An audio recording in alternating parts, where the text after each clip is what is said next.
Everyone, welcome to my channel ruby sisters. ఇవాల్టి మన video double ka meetha. మా ఇంట్లో అయితే నేను అక్క చేసే డబుల్ కా మీఠాని ఇలా చేయగానే అలా ఖాళీ చేసేస్తారండి. అంత ఇష్టం అండి నేను చెల్లి చేసే డబుల్ కా మీఠా అంటే. మరి మీ ఇంట్లో కూడా మీరు చేసే డబుల్ కా మీఠాని అంతే ఇష్టంగా తినాలా? అయితే మన వీడియోలో ఎలా అయితే చేస్తున్నామో అదే విధంగా మీరు కూడా చేసి చూడండి, మీకే తెలుస్తుంది. వీడియో స్కిప్ చేయకుండా చివరి వరకు చూడండి. ముందుగా అయితే ఒక 6 బ్రెడ్లను అయితే నేను తీసుకున్నానండి. ఈ 6 బ్రెడ్లను కూడా ఇలా వీడియోలో చూపిస్తున్న విధంగా సైడ్స్ కట్ చేసేసేయండి. ఇలా సైడ్స్ కట్ చేసేసి మధ్యలో పీసెస్ అన్ని కూడా ఒక 4 పీసెస్గా విడిగా కట్ చేసుకోండి. చూసారా, ఒక బ్రెడ్ని ఒక 4 పీసెస్గా అనమాట. నేనైతే ఈ రెసిపీని ఒక 6 బ్రెడ్లతో ఎలా చేయాలో ఎంత క్వాంటిటీ పడుతుందో చూపిస్తున్నాను. ఒక మందపాటి గిన్నె తీసుకుని కింద తడి చేసుకోండి. ఇలా తడి చేసుకుని ఒక 1/2 లీటర్ మిల్క్ అనేది యాడ్ చేసుకోండి. ఫుల్ క్రీమ్ మిల్క్ అయితే ఈ రెసిపీకి టేస్ట్ ఇంకా బాగుంటుంది. మీకు ఫుల్ క్రీమ్ అవైలబుల్ లేకపోతే నార్మల్ పాలైనా సరే పర్వాలేదండి. ఇలా కలుపుకుంటూ కూడా మనం మరగపెట్టుకుంటూ ఉండాలి. మందపాటి గిన్నె ఎందుకు తీసుకున్నాను అంటే కనుక కింద అడుగు పట్టకుండా ఉండాలండి. మనం 1/2 లీటర్ మిల్క్ని కూడా 100 గ్రామ్స్ మిల్క్ అయ్యేంత వరకు కూడా బాగా మరగపెడతాం కాబట్టి కింద అడుగు అంటకుండా మందపాటి గిన్నె అయితే తీసుకున్నాను. ఇది 1/2 మరిగిన తర్వాత డ్రై ఫ్రూట్స్ అనేది యాడ్ చేసుకోండి. నేనైతే జీడిపప్పు ఒకటే యాడ్ చేసుకుంటున్నాను. మీకు కావాలంటే బాదం, పిస్తా కూడా యాడ్ చేసుకోవచ్చు. ఇలా కలుపుకుంటూ ఒక థిక్ కన్సిస్టెన్సీ వచ్చేంత వరకు కూడా మరగపెట్టుకుని పక్కన పెట్టేసుకోండి. తర్వాత ఒక ప్యాన్ పెట్టుకుని గీ యాడ్ చేసుకోండి.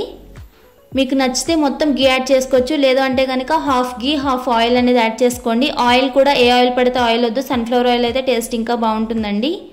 ఇలా వేడైన తర్వాత ఇందులో డ్రై ఫ్రూట్స్ యాడ్ చేసుకుని బాగా ఫ్రై చేసుకోండి. నేనైతే జీడిపప్పు, కిస్మిస్ యాడ్ చేసుకుంటున్నాను. ఇవి బాగా ఫ్రై అయ్యేంత వరకు కూడా బాగా ఫ్రై చేసుకోండి. లైట్ గోల్డెన్ కలర్ వచ్చేంత వరకు ఫ్రై చేసుకుంటే సరిపోతుందండి. ఇలా ఫ్రై అయిన తర్వాత ఒక గిన్నెలోకి తీసుకుని పక్కన పెట్టేసుకోండి. తర్వాత ఇదే ఆయిల్లో మనం ముందుగానే కట్ చేసి పెట్టుకున్న బ్రెడ్ పీసెస్ అనేది యాడ్ చేసుకోండి.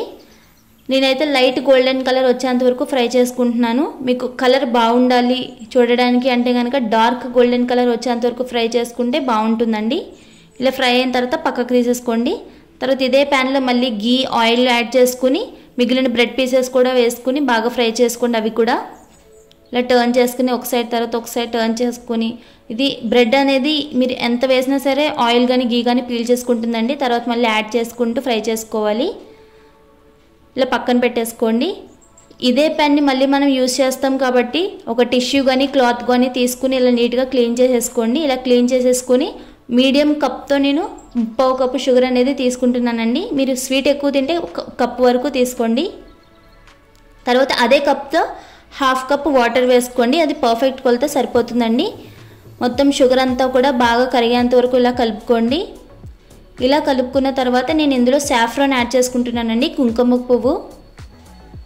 కుంకుమ పువ్వు ఏది మంచిది అని చెప్పుకోవాలి అంటే కనుక మీరు వేయగానే కలర్ అనేది రాకూడదండి. ఒక 4-5 మినిట్స్కి కలర్ వస్తే అది మంచి కుంకుమ పువ్వు అని.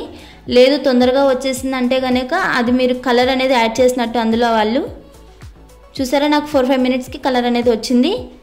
ఇలా కలర్ వచ్చిన తర్వాత 1 టేబుల్ స్పూన్ ఇలాచీ పౌడర్ అనేది యాడ్ చేసుకుని బాగా కలుపుకోండి. సాఫ్రాన్ మీ దగ్గర లేకపోతే స్కిప్ చేసేయచ్చండి, ఫుల్లీ ఆప్షనల్ అండి. సాఫ్రాన్ అనేది తీగపాకం వచ్చేంత వరకు కూడా మరగపెట్టే అవసరం లేదండి. లైట్గా జిగర అనేది వస్తుంది కదా, ఆ టైం వరకు మరగబెడితే సరిపోతుంది. ఇలా వచ్చాక మనం ముందుగానే ఫ్రై చేసి పెట్టుకున్న బ్రెడ్ పీసెస్ మొత్తం కూడా యాడ్ చేసేసుకోండి. అందులో మొత్తం ములిగేంత వరకు కూడా షుగర్ సిరప్లో ములిగేంత వరకు కూడా బాగా వేసుకుని మొత్తం కలుపుకోండి. అది మొత్తం కూడా పీల్ చేసుకున్న తర్వాత మనం ముందుగానే మరగపెట్టి పెట్టుకున్న మిల్క్ అనేది యాడ్ చేసుకోండి. ఇలా యాడ్ చేసుకుని ఒకసారి మొత్తం ఇలా కలుపుకుని నీడిల్తో కవర్ చేసేసేయండి. ఒక 5 మినిట్స్ అలా ఉంచేసేయండి. ఉంచేస్తే మొత్తం పాలంతా కూడా బ్రెడ్ పీల్ చేసుకుంటుంది. ఈ టైంలో తర్వాత మనం ముందుగానే ఫ్రై చేసి పెట్టుకున్న డ్రై ఫ్రూట్స్ యాడ్ చేసుకుంటే మన డబుల్ కా మీఠా అనేది రెడీ అయిపోతుందండి. మనం కోవా అనేది యాడ్ చేయట్లేదండి, లేదంటే ఈ టైంలో మనం కోవా యాడ్ చేసుకుంటే సరిపోతుంది. మిల్క్ తోటే మనం ఎలా చేసుకోవాలి అనేది నేను చూపించానండి. కోవా అనేది అందరి దగ్గర అవైలబుల్లో ఉండదు. ఇలా మిల్క్ తోటి చేసుకుంటే సేమ్ కోవా వేసిన టేస్టే వస్తుందండి. మీ హోటల్లో తినే కలర్ రావాలి అంటే కనుక ఫుడ్ కలర్ యాడ్ చేసుకుంటే వస్తుంది. చూసారండి, మన డబుల్ కా మీఠా అనేది రెడీ అయిపోతుంది. సబ్స్క్రైబ్.